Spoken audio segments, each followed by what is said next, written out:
সাকিব ভাই যে অবিশ্বাস্য বোলিং করেছে, সত্যিই আমাদের তিনি হারিয়ে দিচ্ছিলেন। সাকিব আল হাসানের দুর্দান্ত বোলিং, তবু শেষ মুহূর্তে নাটকীয়তায় তার দলকে কেমন করে হারালো টেনাগো নাইট রাইডার্স। ম্যাচ শেষে সাকিব আল হাসানের প্রশংসায় ভাসিয়ে যা বলেছিলেন প্রতিপক্ষের ক্রিকেটার মোহাম্মদ আমির। বিস্তারিত জানতে ভিডিওটি না টেনে সম্পূর্ণ দেখার অনুরোধ রইল। সিপিএল এদিনও আবারও মাঠে নেমেছিলেন সাকিব আল হাসান।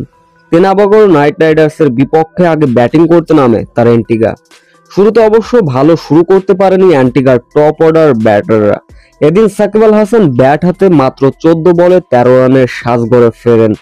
শেষ পর্যন্ত জোয়েল এবং অধিনায়ক ইমাদ ওয়াসিমের 37 রানের ইনিংসে ভর করে টেনাগোকে 147 রানের লক্ষ্যমাত্রা ছুড়ে দেয় সাকিব আল হাসানের অ্যান্টিগা। শুরুতেই লক্ষ্য তাড়া করতে নেমে মুম্বইকে সাজঘরে ফাটিয়েছিলেন বাংলাদেশের স্পিনার জাদুকর সাকিব আল হাসান। ব্যক্তিগত তৃতীয় ওভারে এসে সাফল্য দেখাতেন সাকিব আল হাসান। পরপর প্রথম 2 ওভার বোলিং করলেন সাকিব, দিয়েছিলেন মাত্র 14 রান। এরপর দুর্দান্ত একটা পার্টনারশিপ গড়ে তোলেন। এরপর মিডল অর্ডার ব্যাটার কার্টি এবং ওপেনার অ্যালেক্স হেলস দুর্দান্ত পার্টনারশিপ গড়ে তোলেন। এরপর ব্যক্তিগত 14 ওভারের মাথায় সাকিব আল হাসান নিজের ব্যক্তিগত তৃতীয় ওভার বোলিং করলেন, দিয়ে গেলেন মাত্র 5 রান, উইকেট ছিলেন বঞ্চিত।